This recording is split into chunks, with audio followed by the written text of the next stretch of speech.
Bon, midi 32, je vous propose qu'on commence pour qu'on puisse, en tout cas, bien conserver notre timing. On s'est donné 45 minutes. On sait qu'on a tous des emplois du temps serrés, donc on va tout faire en tout cas pour maintenir ce timing-là. Moi, je me présente, Cécilia. Je suis la responsable régionale sur la partie ouest et Grand Ouest chez Julie Solutions. Je suis ravie en tout cas de vous retrouver ce midi. Pour l'occasion, je suis accompagnée de Laurent Rodier, expert en fiscalité pour la société Décidé. Il se présentera tout à l'heure auprès de vous. En tout cas, c'est un immense plaisir de pouvoir organiser ce webinaire. Comme vous le savez, chez Julie, l'accompagnement est une valeur très forte et à travers ce webinaire, on a encore voulu marquer un peu plus et vous accompagnez vous clients dans chaque étape pour plus d'efficacité, de rentabilité et d'optimisation. Ce sont 3 mots-clés qu'on va entendre tout au long en tout cas de ce webinaire, donc retenez-les bien. Et effectivement, Julie Solutions, grâce à son logiciel et ses solutions, bien évidemment, on vous accompagne à travers ces informations. Donc, pour ce webinaire, là, on s'adosse du coup à un vrai expert dans le domaine. Donc, c'est avec un grand plaisir que je remercie Laurent, en tout cas, de nous accompagner ce midi pour cette présentation, pour vous livrer, en tout cas, de manière accessible et compréhensible tous les critères et informations pour l'optimisation fiscale pour vous permettre demain, peut-être du coup, de faire des choix et de venir sécuriser du coup votre avenir. Donc n'hésitez pas, on vous l'a dit, à poser vos questions via la fonctionnalité questions ou chat. On y répondra sur toute la séance. On le rappelle, vous êtes très nombreux, donc si on n'a pas le temps, aucune inquiétude, on y reviendra et on vous fera un retour ultérieurement par mail sur les questions pour lesquelles on n'aurait pas pu du coup répondre aujourd'hui. Ok. Eh bien, écoute, Laurent, c'est avec plaisir que je te passe la main pour que tu puisses nous parler de la CELAR et ce qu'elle est faite pour nos cabinets dentaires, comment on passe en société, avec toutes les questions qui peuvent se poser autour. Est-ce que ça va être le bon moment pour vous, les relations que je peux avoir avec mes associés, comment je peux transmettre ma CELAR avec mes successeurs et quel est l'intérêt de créer une holding? Eh bien, c'est toutes ces questions à laquelle Laurent va répondre tout de suite. Bien, merci Cécilia. En tout cas, je remercie en tout cas la société Julie et particulièrement effectivement Cécilia pour en tout cas me permettre de vous présenter aujourd'hui justement tous les avantages de la CELAR et de la holding. Donc effectivement, à travers ce webinaire, on va aborder ces différentes questions. Donc, du coup, moi, je vais vous parler un petit peu de moi. Effectivement, je m'appelle Laurent Rodier. Donc, je suis consultant en gestion, stratégie et fiscalité donc, pour le cabinet Décidé. Le cabinet Décidé, c'est quoi? Donc, c'est un cabinet de conseil et de développement. Donc, on ne fait pas de comptabilité. On ne fait pas de comptabilité. Ça, on laisse ça à vos experts comptables pour pouvoir vous accompagner sur ces sujets. Par contre, effectivement, on accompagne les cabinets dentaires dans tout ce qui est architecture juridique. Donc ça, c'est notre activité à 80%. Donc tout ce qui est le montage de CELAR, de holding. On fait aussi l'analyse de la rentabilité du cabinet dentaire. Donc là, on va voir la rentabilité effectivement du cabinet en fonction de si vous êtes omnipraticien, bien évidemment, vous faites un peu plus d'implant ou ortho, effectivement, la rentabilité n'est pas la même. Mais du coup, effectivement, voilà, nos domaines de compétences sont effectivement ces 2 axes. Il y a un 3e axe qui est l'accompagnement. Effectivement, en tout cas, ce qu'on fait le plus, c'est créer des sociétés, donc effectivement, de CELAR ou de holding. Donc, on va commencer ce séminaire par effectivement un tableau de bord. Donc, pour pouvoir construire en tout cas et piloter mon activité, j'ai besoin effectivement, quand j'ai une société, j'ai besoin d'un tableau de bord pour pouvoir piloter mon activité. Et donc, du coup, ce tableau de bord me permet effectivement d'anticiper, de piloter et de corriger mon activité. C'est vrai qu'aujourd'hui, vous avez effectivement votre agenda d'activité, vous avez vos patients, vous savez que votre agenda est plus ou moins rempli, mais effectivement, j'entends trop souvent sur le terrain, vous n'avez pas vraiment de tableau de bord sur votre chiffre d'affaires, sur votre marge, la marge brute, la marge nette, tout ça. C'est vraiment des notions qui sont un petit peu loin pour vous. Bon, vous avez vaguement un BNC, tout ça. C'est vrai que certaines ne savent pas effectivement c'est quoi un BNC, combien j'ai de marge, etc. Donc c'est vrai que tous ces indicateurs, en tout cas clés, vous permettent justement de piloter votre activité et surtout, en tout cas, trois objectifs d'avoir ce tableau de bord, c'est de prévenir effectivement les difficultés du cabinet, s'il y en a, aider en tout cas et piloter le cabinet et alerter sur les actions correctrices à mettre en place. Alors effectivement, les actions correctrices, on peut le voir aussi à travers d'un bilan. Donc souvent, en fait, moi, ce que je demande, en tout cas aux comptables et aux clients qu'on accompagne, c'est d'avoir effectivement une situation intermédiaire à 6 mois. Donc, je vous rappelle, donc, pour avoir une activité, on fait 1 an d'exercice, donc 12 mois. Et à 6 mois, en fait, on va demander effectivement une situation intermédiaire. Ça vous permet en fait de corriger un petit peu ces ajustements de ratio, ouais, je ne sais pas, sur les achats, sur si justement il y a un ratio qui n'est pas en adéquation, en tout cas qui n'est pas dans la moyenne et qui est un peu, qui effectivement vous dit effectivement c'est pas ce ratio-là dans lequel je m'entendais, les charges de personnel par exemple, mais effectivement ça vous permet déjà de corriger justement tous ces indicateurs-là et en tout cas de piloter vraiment votre activité. Alors, pour savoir où on va, il est aussi intéressant de savoir d'où on vient. Donc là, on va voir les différents cadres juridiques. Bon, vous voyez, ça remonte un peu à loin. On va remonter en 1867 avec la SA. Bon, là, encore une fois, ce n'est pas l'idée de vous faire un cours magistral sur les différents statuts, mais c'est important de savoir effectivement comment s'est construit la CELARL et depuis quand elle existe. Donc là, la SA, c'est une société anonyme. Donc, ça a été, le législateur l'a créée en 1867. Donc, ça vous permet effectivement d'avoir, souvent, c'est des grosses entreprises comme Peugeot, ce sont des SA, des sociétés anonymes, où vraiment, il faut vraiment d'énormément de capitaux pour pouvoir créer ce genre de structure. Par contre, du coup, en 1966, vous voyez, donc la SA est devenue aussi SARL. Donc, vous avez RL pour la partie responsabilité limitée. Donc, c'est une société anonyme à responsabilité limitée. Limitée à quoi? À hauteur de votre apport. C'est-à-dire que quand je vais créer une société, je vais devoir déposer donc un capital social et ce capital social, je peux créer une société avec seulement 1 euro. Donc là, je vais mettre 1 euro, je vais pouvoir créer donc ma SARL et du coup, je serai responsable à hauteur de ces 1 euro. OK? Donc, en 1985, donc, le législateur a créé aussi l'EURL, donc c'est une entreprise unipersonnelle, donc à responsabilité toujours limitée. Ensuite, vous avez donc la SAS, donc la société par action simplifiée. Donc là, ce sont des actions et plus des parts comme dans l'EURL. La différence entre la SAL, la SAS et l'EURL, donc tout ça, c'est des sociétés de droit commun. La seule différence, c'est qu'en fait, au niveau des dividendes, de la distribution de dividendes, la SAS n'est pas assujettie justement aux cotisations sociales sur la distribution de dividendes. Voilà, c'est la seule différence entre l'URL et la SAS. Et en 2014, on voit qu'il y a aussi, du coup, le législateur a créé la SPFPL, la Société de participation financière de profession libérale. Donc là, communément appelée holding. Effectivement, on va voir ça aussi un peu plus tard. Donc, la CEL, donc c'est une société d'exercice libéral. Donc, effectivement, toutes ces sociétés de droit commun, donc vous voyez, il y a différentes formes juridiques. Et donc, effectivement, le législateur a décidé de pouvoir, en tout cas, créer, enfin, que vous puissiez créer, en tout cas, vous, en tant que praticien, des sociétés d'exercice libéral. Effectivement, pourquoi le boulanger du coin peut créer une société et pas vous, en tant que praticien, même si vous exercez votre art, vous avez droit aussi de créer donc une société d'exercice libéral, en tout cas pour vous.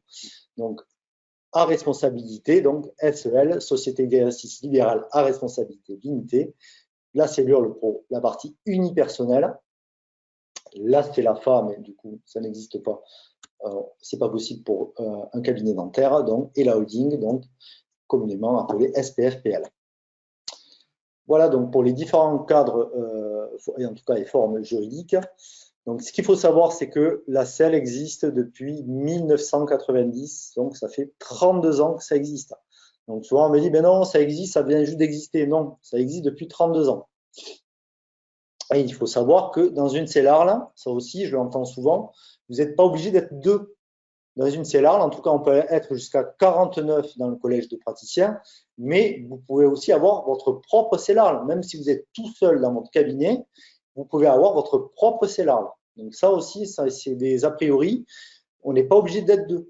Vous pouvez être tout seul dans votre propre cellarle. Et donc, en tout cas, en 2018, on a recensé 5176 selles de dentistes, sachant que ce nombre augmente chaque année entre 10 et 15%. Voilà. Donc, il y en a de plus en plus. Nous, dans notre cabinet, on en fait tous les jours, des selles tous les jours, presque tous les jours, en tout cas, des selles de dentistes. Alors, c'est bien beau, mais du coup, la responsabilité. Alors, la responsabilité. Donc, la faillite, effectivement, vous savez qu'en tant que praticien, quand vous êtes, donc là, vous exercez votre activité, vous êtes sous le régime des BNC souvent, donc bénéfices non commercial. Et vous êtes donc en nom propre. Et en nom propre, en fait, la problématique, c'est que la responsabilité n'est pas limitée, comme on l'a pu le voir, mais la responsabilité est illimitée. C'est-à-dire que si vous avez vous coulez la boîte, vous êtes en faillite, la banqueroute, hein. Ça peut arriver, même si c'est rare dans les cabinets dentaires. Mais en tout cas, voilà, on peut venir vous chercher effectivement vos fonds propres. La responsabilité est illimitée. Bon, maintenant, il y a une loi qui est passée. La résidence principale n'est pas impactée, mais par exemple, si vous avez une résidence secondaire, eh bien, le fisc peut très bien vous dire, ben voilà, votre responsabilité est engagée. Je vais vous chercher la résidence secondaire pour éponger mes dettes. Voilà.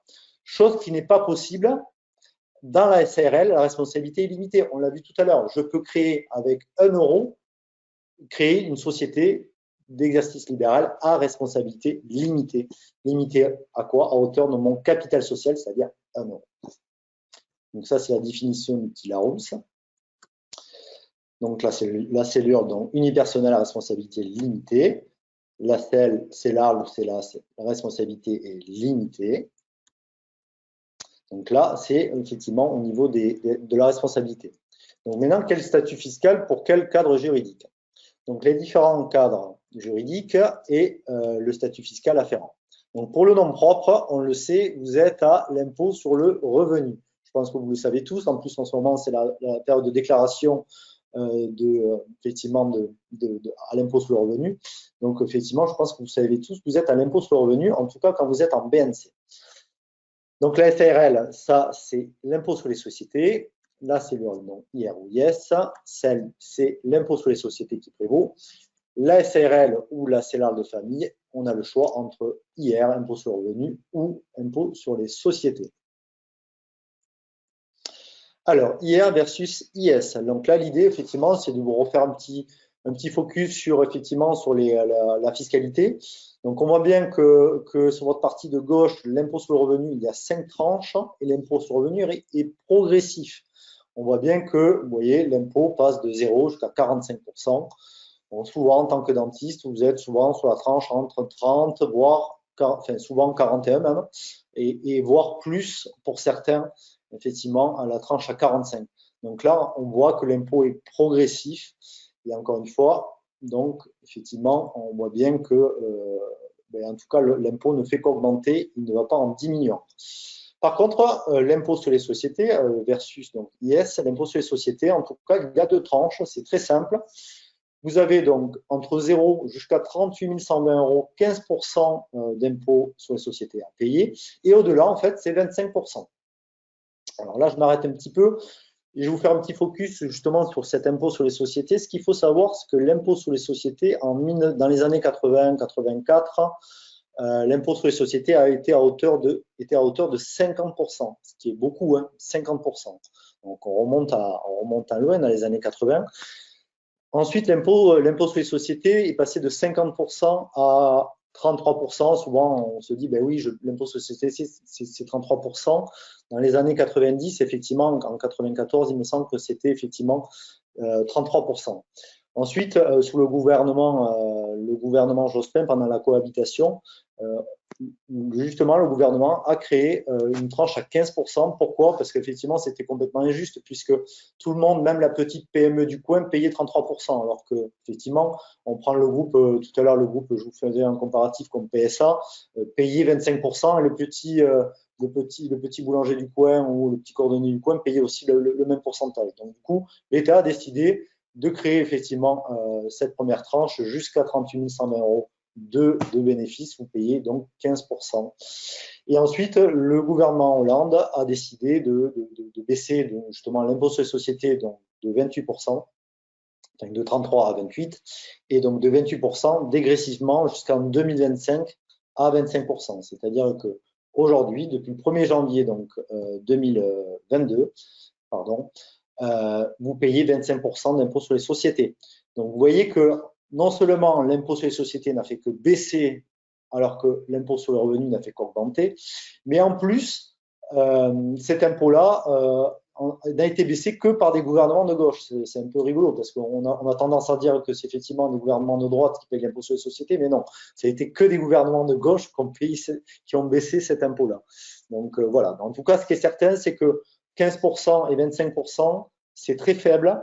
Et en plus, souvent, on a tendance à dire, bah, effectivement, ils font ce qu'ils veulent, ça peut augmenter. Non, ça n'augmentera pas, puisque justement, si on augmente les impôts sur les sociétés, bien, on risque de voir nos entreprises se délocaliser. Alors qu'effectivement, en Angleterre, même l'impôt sur les sociétés, il me semble qu'il est à 22% et non pas à 25%. Mais en tout cas, ils veulent avoir une uniformité au niveau de l'impôt sur les sociétés à 25% partout dans le monde.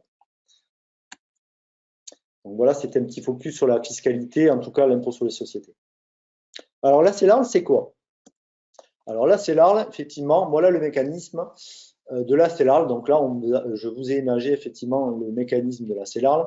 Alors comment on va créer en fait une CELARL? En fait, vous, en tant que praticien en BNC, vous allez en fait créer une société d'exercice libéral avec 1 euro, par exemple.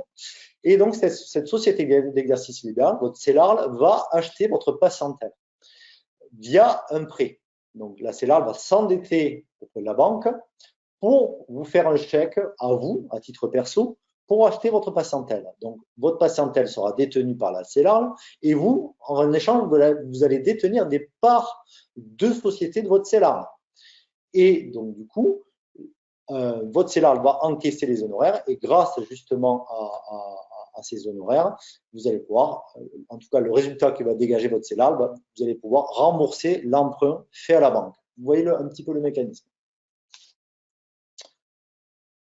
Hop.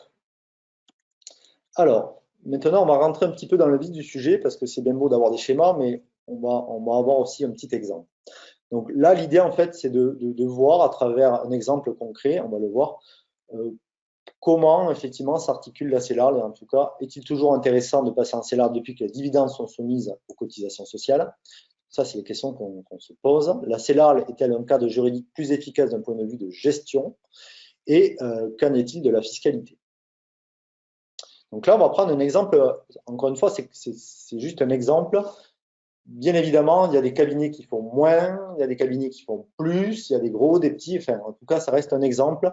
Sachant que voilà, il y en a qui ont des spécialités, donc qui sont ortho, les orthos, il y en a qui font un peu plus d'implants. Donc, encore une fois, il fallait faire un exemple. En tout cas, c'est la moyenne en France, une moyenne d'un cabinet en omnipratique avec un chiffre d'affaires de 300 000 euros. Et là, dans notre exemple, c'est un cabinet donc, qui a été acheté 80 000 euros. Et là, peut-être un collaborateur qu'il va falloir intégrer bientôt. Donc là, on se pose aussi des questions. Donc, quelle est la rentabilité de ce cabinet, hein? Quel est le point mort de ce cabinet? Quelle est la fiscalité? Quel arbitrage? Quelle alternative j'ai? Pourquoi exercer en BNC? Pourquoi exercer en SEL? Et quid de mon collaborateur? Alors, dans une entreprise, vous avez des charges fixes. Alors, les charges fixes, effectivement, on va commencer par le loyer et les charges afférentes. Ça représente 5% de votre chiffre d'affaires. Donc, vous voyez que ce ratio est très, très faible. Alors, j'insiste un petit peu dessus.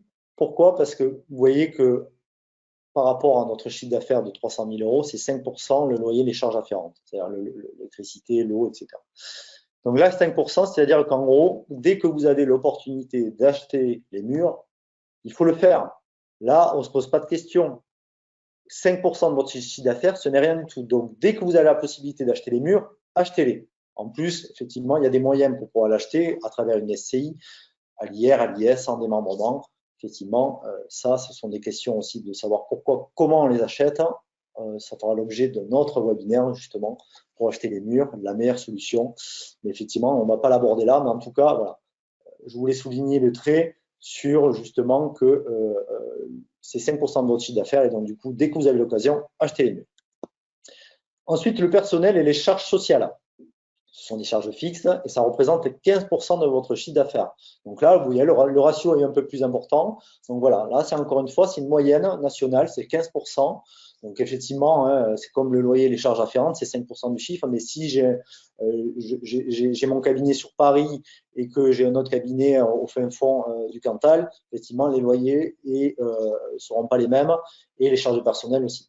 Donc encore une fois, c'est une moyenne. Ensuite, les investissements, c'est 10% de mes charges fixes. Donc là, encore une fois, c'est une moyenne, mais en grosso modo, sur l'ensemble en tout cas de tous les audits qu'on a pu faire, voilà, c'est 10% des investissements au niveau des charges fixes. Donc la somme de tout ça, vous voyez, donc 5% plus 15 plus 10, on est à 30% de charges fixes sur mes 300 000 euros de chiffre d'affaires. Alors le point mort, qu'est-ce que c'est?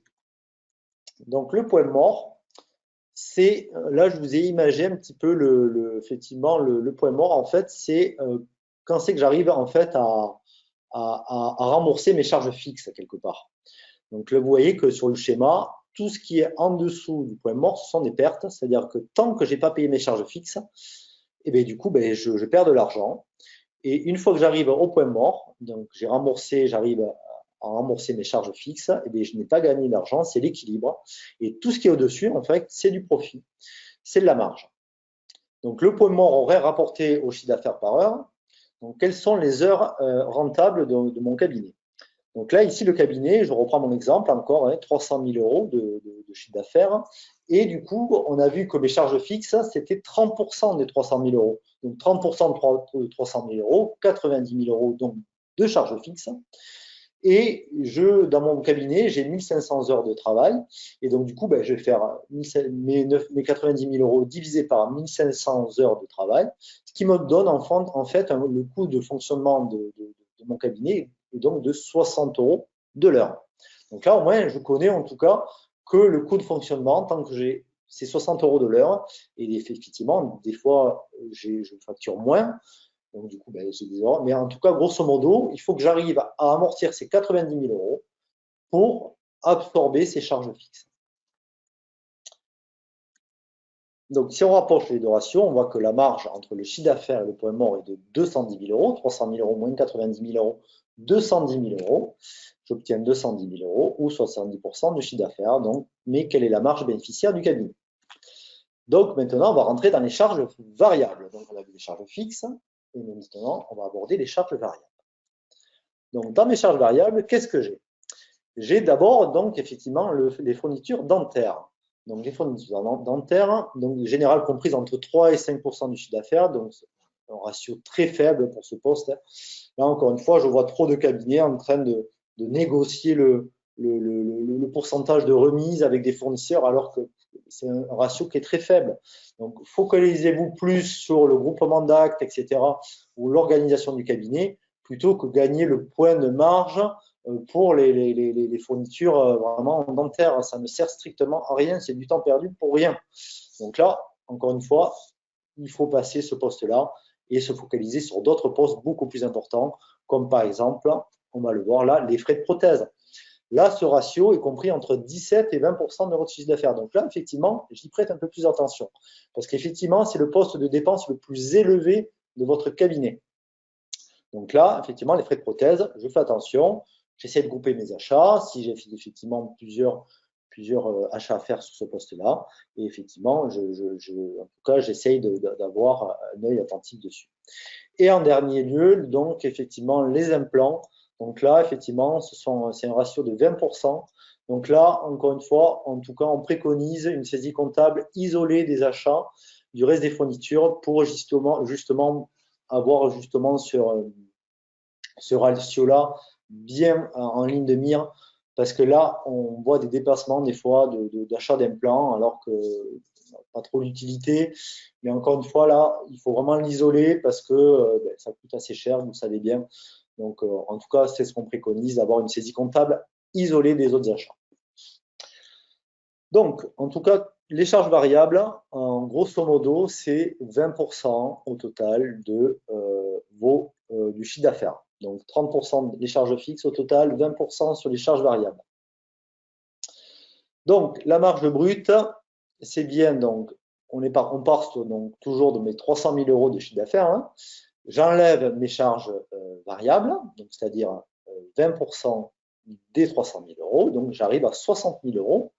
Donc 300 000 euros moins mes 60 000 euros de charges variables, j'arrive à une marge brute de 240 000 euros. Donc vous savez que la marge brute, c'est bien ce que c'est les ventes moins les achats.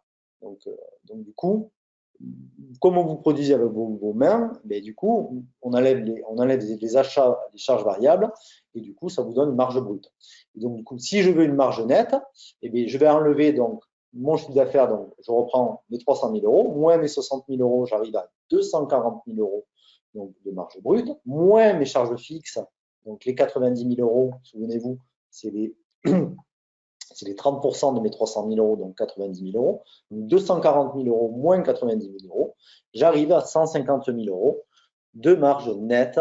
Donc au total, vous voyez bien que j'ai retranché 50% quelque part de mes 300 000 euros. Donc j'arrive à 150 000 euros de marge nette. Donc maintenant, on va comparer le BNC, donc à l'IR, versus la SEL à l'IS. Que je sois en CELARL ou en BNC, ma marge, mes charges fixes et mes charges variables sont les mêmes. Là, ça ne change strictement rien. Que je sois en CEL ou en BNC, je répète, mes charges fixes et mes charges variables sont identiques. Donc, j'ai une marge arbitrable donc, de 150 000 euros.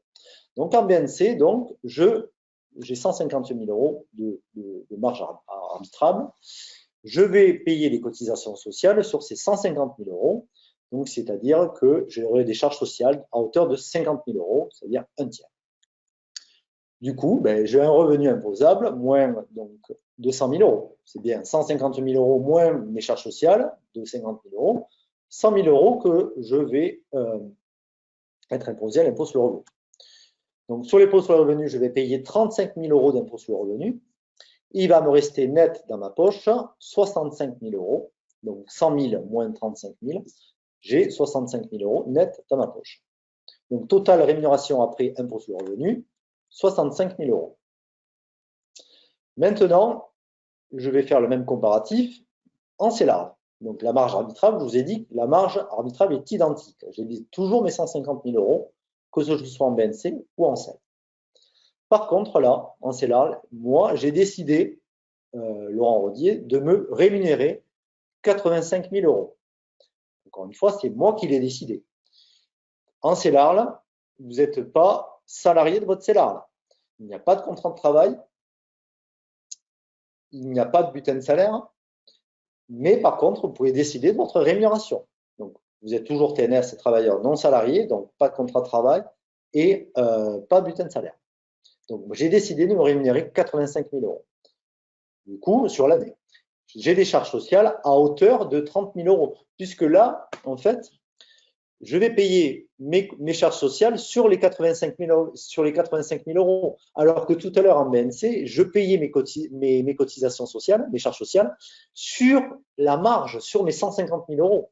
Vous voyez la différence? Je paye mes charges sociales sur ma rémunération, ce qui est tout à fait normal, puisque en général, quand vous avez votre bulletin de salaire, vous prenez n'importe quel salarié, il va payer des charges sociales sur sa rémunération et pas sur sa marge. Donc là, je paye mes charges sociales sur ma rémunération, c'est-à-dire sur mes 85 000 euros. Et du coup, j'ai un résultat de 35 000 euros. Si je fais 150 000 euros moins 85 000 euros moins 30 000 euros, j'ai un résultat de 35 000 euros. Ensuite, je vais payer mon impôt sur les sociétés. Tout à l'heure, on a vu que jusqu'à 38 120 euros, ah oui, je paye 15%, c'est la première tranche. Donc là, je vais payer 15% sur les 35 000 euros de résultats que j'ai eu. Donc ça me fait 5 000 euros. Donc 15% de 35 000 euros, 5 000 euros. Donc j'ai un résultat net de 30 000 euros. C'est bien le résultat des 35 000 euros moins mon impôt sur les sociétés de 5 000 euros. Résultat net, 30 000 euros. Maintenant, je vais payer mon impôt sur le revenu, comme on a vu en BNC, mais par contre, je vais payer mon impôt sur le revenu sur mes 85 000 euros. Donc, sur mes 85 000 euros que je vais déclarer à l'impôt sur le revenu, je vais payer 17 000 euros. Donc, mes 85 000 euros moins mes 17 000 euros après impôt sur le revenu me donnent 68 000 euros. Vous allez me dire, bravo Laurent, tout ça pour ça, j'ai gagné 3 000 euros. Eh bien, c'est pas très intéressant. Donc là, vous voyez que la différence, effectivement, il y a 3 000 euros. Bon, j'ai gagné un peu plus d'argent, j'ai 3 000 euros, ça me fait une belle jambe.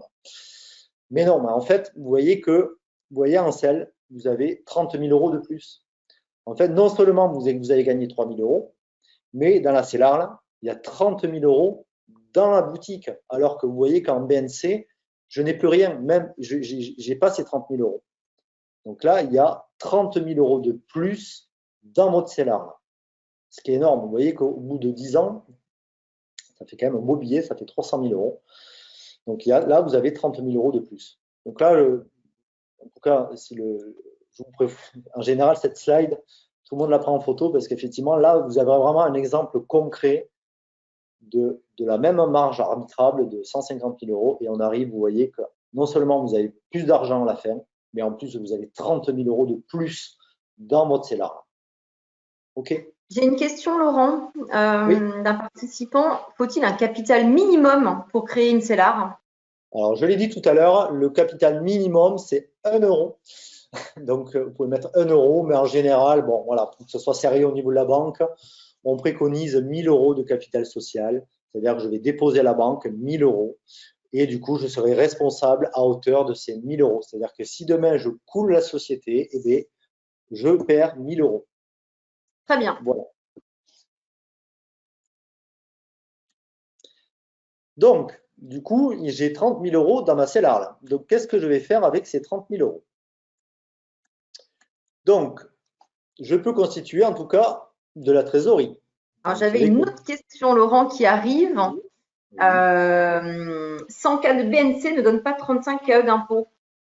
Comment? J'ai 100 KE de BNC ne donne pas 35 KE d'impôt.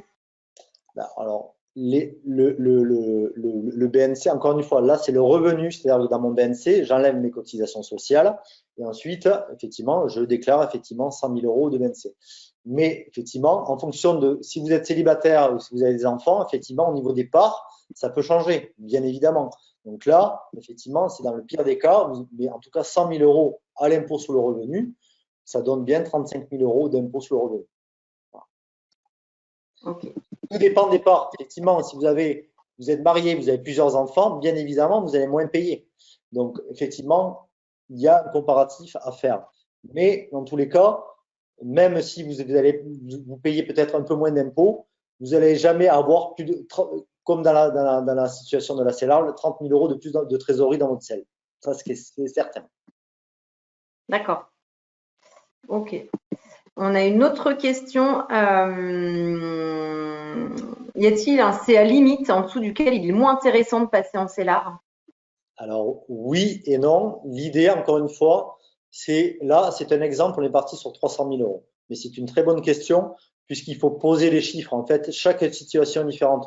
Comme tout à l'heure, la personne, si vous avez 3 enfants, vous avez 3 enfants, vous avez 2 parts supplémentaires, enfin une part pour les 2 premiers et une part pour le troisième. Si vous êtes marié, vous avez encore 2 parts supplémentaires. Donc, chaque situation est différente. En fait, il faut poser les chiffres pour savoir si c'est fait pour vous ou pas. Donc, moi, j'ai des gens qui sont passés en selle avec 200 000 euros de chiffre d'affaires. Il y en a qui effectivement font 300 000 euros de chiffre d'affaires et c'est pas intéressant ou c'est pas le bon moment pour eux. Donc, en tout cas, il faut poser les chiffres pour savoir si c'est intéressant ou pas de passer en selle. Voilà. Il faut vraiment poser les chiffres et vos chiffres. OK. Bon, bah, écoute, je te remercie. Et voilà, s'il y a d'autres questions, je n'hésite pas à t'interrompre. Pas de problème. L'idée, encore une fois, c'est un échange. Vraiment poser toutes les questions. Il n'y a pas de questions Bien stupides. sûr, hein, bien Moi, sûr. l'idée, c'est vraiment que vous vous appropriez ces notions-là qui, justement, vraiment, on voit vraiment la différence. Il faut vraiment se les approprier. Il n'y a pas de questions stupides. C'est pas évident, hein, voilà. Moi, je suis pas praticien. Je soigne pas des dents toute la journée. Chacun son métier. Mais l'idée, vraiment, c'est de vous approprier, voilà, toutes ces notions de base et vraiment se poser les bonnes questions. Parce que vraiment, il y a Oui, c'est vraiment ça. C'est ça, entre c'est vous et la exactement. Après, c'est vrai qu'on a toujours la question, est-ce que c'est plus intéressant la CELAS ou la CELAR? On La a cette CELAS, question-là aussi qui revient.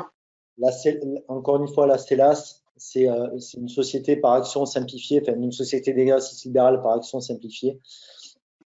Mais la CELAS n'est pas pour les chirurgiens dentistes, c'est plutôt la CELAR. On va faire une CELAS pour une holding. Ça, on le verra tout à l'heure.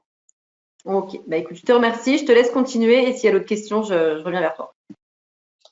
Alors, que faire avec les 30 000 euros? Donc, comme je vous disais, il y a eu le Covid, effectivement, ça permet déjà d'avoir de la trésorerie. Donc, vous le faites déjà par habitude. Donc, tout l'argent que vous avez sur votre compte en banque quand vous êtes en BNC, en fait, c'est de l'argent qui a déjà été fiscalisé. Donc, souvent, en bon père de famille, on laisse un petit peu d'argent, effectivement, sur ce compte.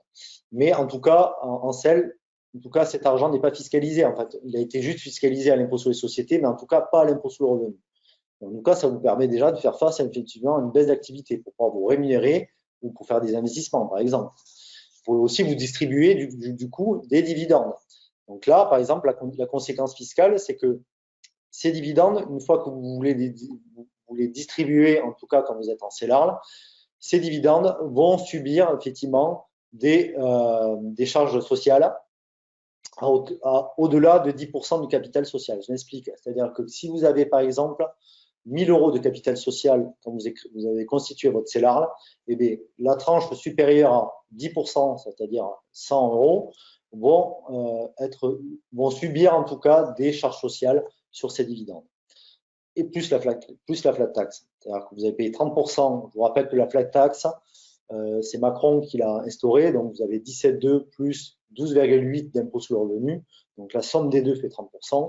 Donc, quand vous allez vous distribuer 1000 euros, vous allez payer 30% dessus. Mais, en tout cas, vous allez aussi payer des charges sociales sur ces 1000 euros que vous allez vous distribuer, au-delà des 10% en tout cas du capital social. C'est pour ça que, est-ce que c'est toujours aussi intéressant de se distribuer des dividendes depuis que les cotisations sociales, justement, enfin, les charges sociales sont soumises, enfin, depuis que les dividendes sont soumises aux charges sociales.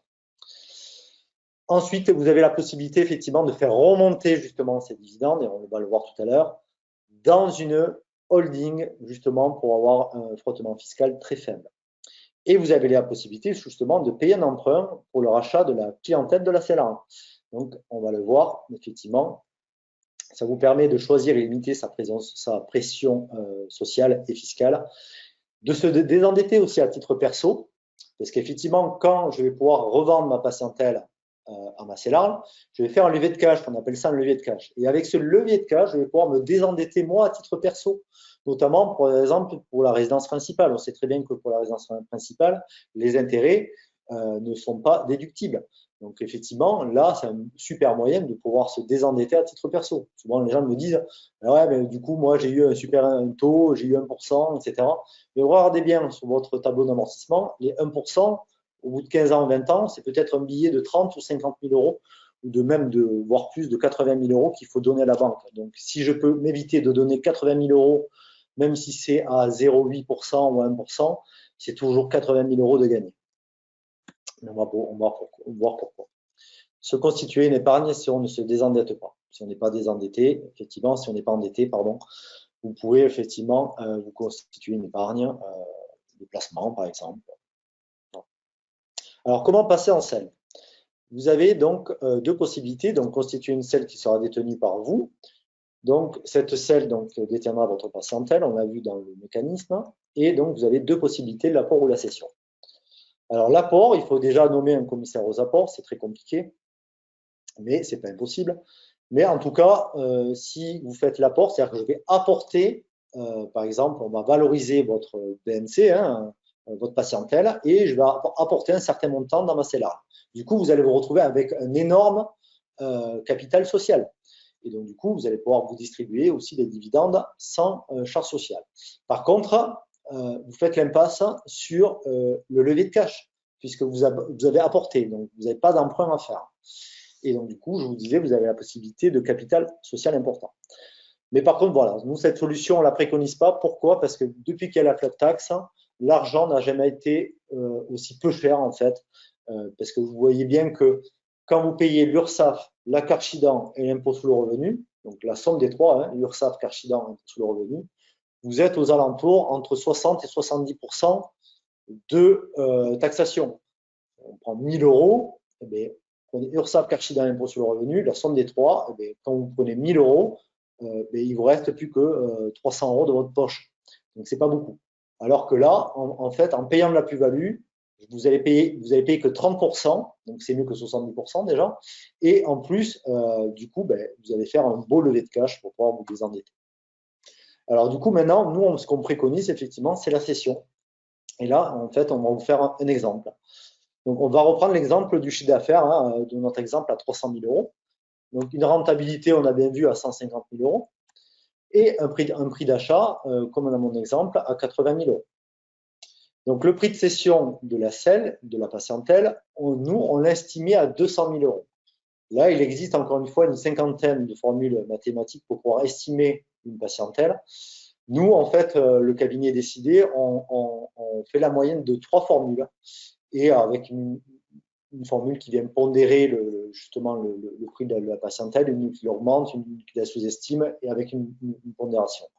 Donc, on fait la moyenne des trois et effectivement, en tout cas, là, dans cet exemple, on arrive à 200 000 euros de prix de cession de la patientèle.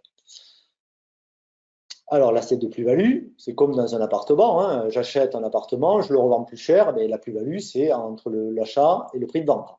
Donc là, en l'occurrence, c'est bien 200 000 euros, le prix que je vends, moins le prix que j'ai acheté. Donc 200 000 euros moins 80 000 euros, ça fait 120 000 euros d'assiette de plus-value. Et sur cette assiette de plus-value, grâce à notre président Emmanuel Macron, avec la flat tax, je vais payer 30% de cette somme-là, c'est-à-dire 30% de 120 000 euros. Et je vais m'acquitter donc à l'administration fiscale un montant de 36 000 euros. Donc, du coup, 200 000 euros moins 36 000 euros, donc 200 000 euros, c'est le prix que je me suis vendu, moins 36 000 euros, ça fait 164 000 euros net dans ma poche. Et encore une fois, là, c'est libératoire. C'est-à-dire qu'une fois que c'est payé, c'est fini. Vous avez 164 000 euros dans votre poche. Vous voyez bien que le frottement fiscal est que de 30%. C'est cadeau. Encore une fois, si vous payez URSSAF, Carchidan, impôt sur le revenu, c'est 70%. Là, vous avez un cadeau de 40% quelque part, ce qui est énorme. Donc, 164 000 euros net dans votre poche. Alors, qu'est-ce que vous faites avec ces 164 000 euros? Eh bien, tout à l'heure, je vous l'ai dit, vous pouvez vous désendetter à titre perso ou placer de l'argent, ou si vous avez un projet de résidence principale, par exemple, mais c'est un super moyen, en tout cas, de faire un beau levier de cash. Alors, du coup, souvent, on me dit, mais non, moi, payer de la plus-value, il est hors de question, je ne veux pas payer de plus-value. Très bien. Donc, du coup, maintenant, on va voir l'alternative. L'alternative que j'ai, en fait, c'est de prendre 30 000 euros. Vous savez, les 30 000 euros, c'est ce qui restait dans la CELAR, là. Et là, par contre, moi, je décide de me les prendre en revenu, en distribution de dividendes, la fameuse distribution de dividendes.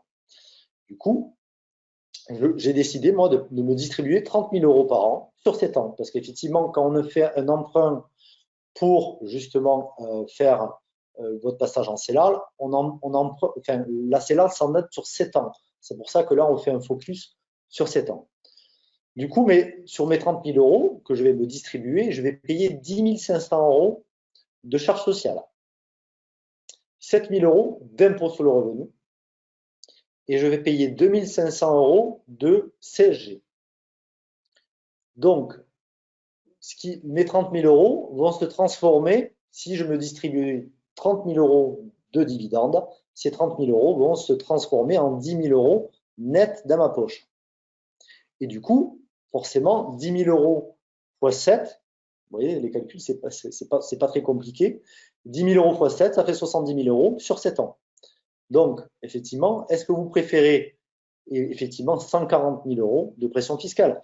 Parce qu'on a bien vu que c'est sur 30 000 euros, il y a 20 000 euros que vous donnez à l'administration fiscale. Voilà. Donc, du coup, vous payez donc 20 000 euros x 7, ça fait 140 000 euros. Et donc, du coup, là, je vous fais une différence entre 70 000 euros de ce que j'ai en distribution de dividendes versus si je m'étais vendu 164 000 euros. Donc, il n'y a pas photo, là, encore une fois. Il vaut mieux, effectivement, payer de la plus-value et s'acquitter, et c'est libératoire, que, effectivement, avoir se distribuer, effectivement, des dividendes et payer 70 000 euros.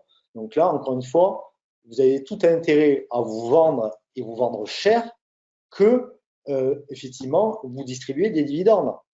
Et encore une fois, l'administration fiscale, vous n'aurez pas, parce que souvent on me dit, mais ouais, mais ça ne va pas, je ne vais pas me vendre 200 000 euros. En fait, là où vous avez un risque de redressement fiscal, c'est quand vous ne vendez pas cher.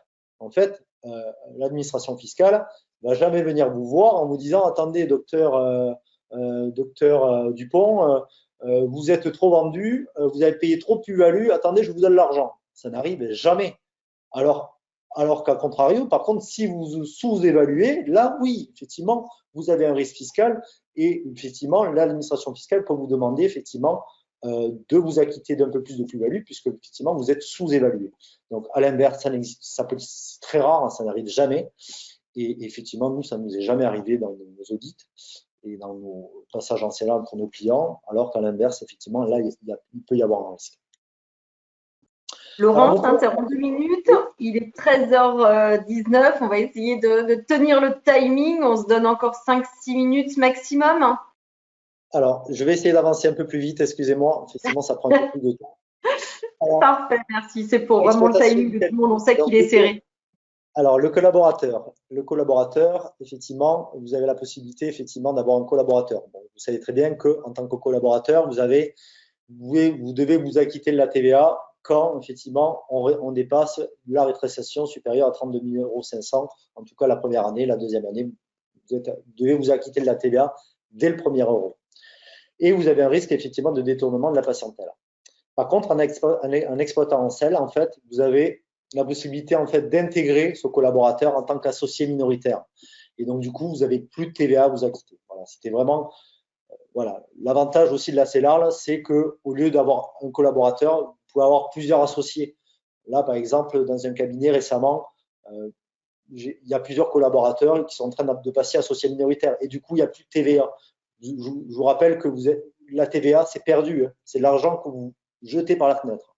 Donc, c'est toujours aussi un moyen, vous voyez, d'intégrer un collaborateur en tant qu'associé minoritaire, déjà pour éviter la TVA, mais en plus aussi pour lui revendre des parts, pour penser aussi à la sortie. Voilà.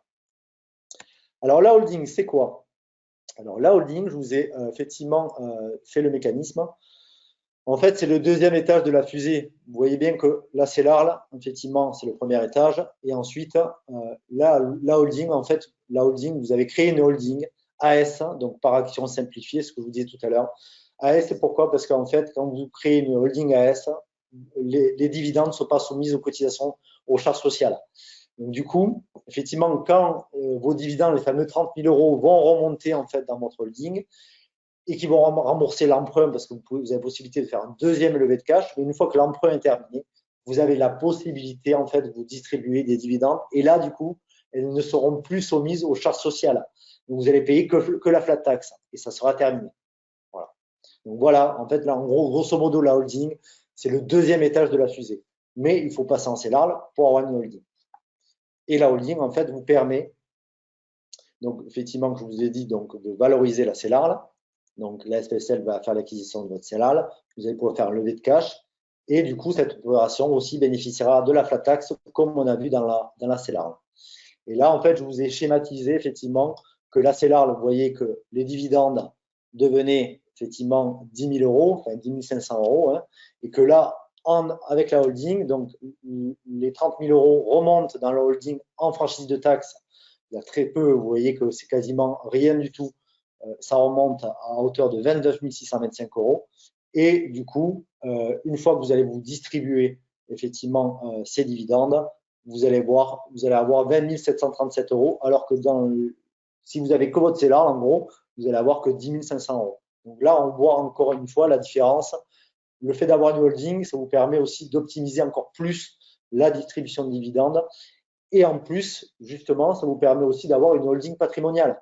Parce qu'effectivement, une fois que vous arrêtez de faire le dentiste, eh bien, on l'a désinscrit du Conseil de l'Ordre et pour vous, ça vous permet d'avoir une holding patrimoniale. On peut aussi faire un pacte du trade pour transmettre avec une fiscalité avantageuse, avoir effectivement 75% d'abattement en faisant un pacte du trade, par exemple, pour vos enfants. Il faut imaginer ça en fait comme un gros compte en banque que vous pouvez transmettre. C'est encore mieux que l'assurance vie. Donc, du coup, ben, voilà. Il y a plein de solutions avec la holding, mais d'abord, il faut passer par les tâches CELAR pour avoir une holding. Alors, du coup, effectivement, je vous ai fait un petit récap. Donc, effectivement, la CELAR, souvent, vous attendez que c'est trop compliqué, une fiscalité trop lourde, c'est pas pour vous. C'est pareil, c'est réservé aux gros cabinets. Et souvent aussi, c'est mon comptable ne veut pas. Effectivement, tout ça, c'est des a priori, parce que vous avez bien vu que dans ma présentation, en tout cas, la CELAR, en fait, vous permet d'avoir un outil de gestion plus efficace. On l'a bien vu en termes de trésorerie. Vous avez plus d'argent dans votre CEL. En BNC, il reste plus rien. La CEL vous permet de choisir effectivement une fiscalité, de plus subir. En BNC, vous subissez. Vous ne pouvez pas choisir votre rémunération. La CEL permet d'avoir une meilleure prédictibilité sur le plan fiscal. Là aussi, effectivement, si je choisis ma rémunération, je vais pouvoir aussi prédire mon URSSAF et ma Carchidan, puisque je choisis ma rémunération et mon URSSAF et ma Carchidan sont calqués sur ma rémunération. Donc, je vais pouvoir aussi avoir une prédictibilité de ma fiscalité sur les charges. La CEL permet aussi d'un exercice plus moderne, on l'a bien vu, on peut revendre des parts, on peut avoir des associés minoritaires, on peut revendre quelque part, on peut vendre effectivement, on peut revendre sa CELAR. En tout cas, voilà, ça permet d'avoir vraiment un exercice plus libre et plus moderne. Et la CEL permet d'être plus efficace si on a un collaborateur, ça on l'a bien vu. Et aussi, surtout, effectivement, la CEL permet d'avoir un outil de désendettement personnel efficace. La holding permet d'organiser son patrimoine, on a vu, avec une holding patrimoniale, par exemple. Elle permet de faire un levé de cash comme avec la CELAR et permet d'optimiser sa fiscalité sur la distribution de dividendes et aussi de préparer une assise d'une holding patrimoniale pour l'avenir. Voilà, en tout cas, je vous propose aussi on l'a bien vu, il faut vraiment poser vos chiffres pour pouvoir savoir si c'est pour vous ou pas. Donc là, effectivement, pour tous ceux qui